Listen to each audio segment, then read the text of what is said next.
Awe, nós celebramos o dois Earth Day Forum, na 2023 nós celebramos para mim, caminho que nós apresentar o conceito de lei para assim que nós adaptar nossa Constituição para reconhecer o direito de natureza, e Awe em 2024 nós estamos juntos para assim que nós elaborar o tema de Climate Resilience. Awe nós lança também o National Climate Resilience Council, oficialmente para assim que nós de uma forma nacional nós vamos organizar com diferentes partners, como nós vamos preparar a Aruba de um tempo curtico, mas também mediano, compatível com o câmbio climático. E mais que outra coisa também, AVE, conjuntamente com 5 outros partners, incluindo o ministro Geoffrey Weaver e também um candidato de partners para o setor privado, nós firma também acordo com o Stimson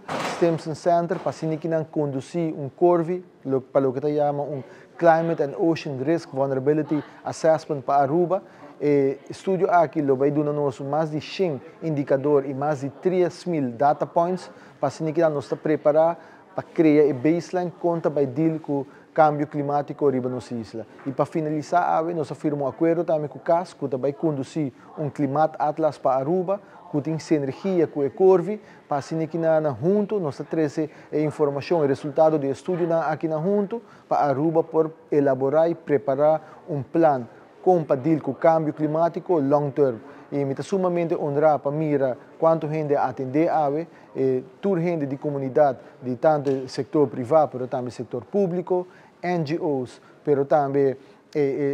academia que está AVE presente, mas também nos partners internacionais que estão brindando nossa oportunidade para ter knowledge, para assim que nós por compartilhar informação, fazer estudo conjuntamente com a Aruba, e mais que outra coisa, também é importante também para nós, para assim que nós por encaminhar a ruta aqui para com nós também mitigar, mas também adaptar como isla, compatível com o câmbio climático e pensemos, a AVE está um dia grande e juntos nós podemos celebrar isso aqui também.